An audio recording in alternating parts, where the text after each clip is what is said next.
മലപ്പുറം തേഞ്ഞിപ്പലത്ത് തീപിടുത്തം. തേഞ്ഞിപ്പലം പഞ്ചായത്തിന്റെ മാലിന്യ സംഭരണ കേന്ദ്രത്തിലാണ് പുലർച്ചെ 2:30 തീപിടുത്തമുണ്ടായത്. സമീർ ബിൻ കരീം മലപ്പുറത്ത് നിന്ന് വിവരങ്ങൾ നൽകും.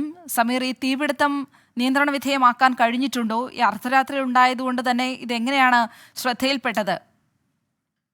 നിലവിൽ തീപിടുത്തം നിയന്ത്രണ വിധേയമാണ് എന്നുള്ളതാണ്. പക്ഷേ പൂർണ്ണമായും തീ അണക്കാനായിട്ടുമില്ല എന്നുള്ളതാണ്. പുലർച്ചെ രാത്രി 2:30 കൂടിയാണ് ഈ മാലിന്യ സംഭരണ കേന്ദ്രത്തിൽ തീപിടുത്തം ഉണ്ടാകുന്നത്.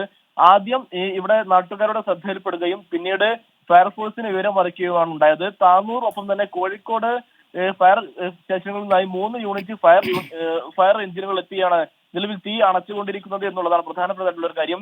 10 ടണ്ണോളം മാലിന്യമാണ് ഇവിടെ സംഭരിച്ചു വെച്ചിരുന്നത്. ഇവയെല്ലാം തന്നെ കത്തി നശിച്ചു എന്നുള്ളതാണ് നമുക്ക് ഇപ്പോൾ നൽകാൻ കഴിയുന്ന ഏറ്റവും പുതിയതായിട്ടുള്ള ഒരു വിവരം.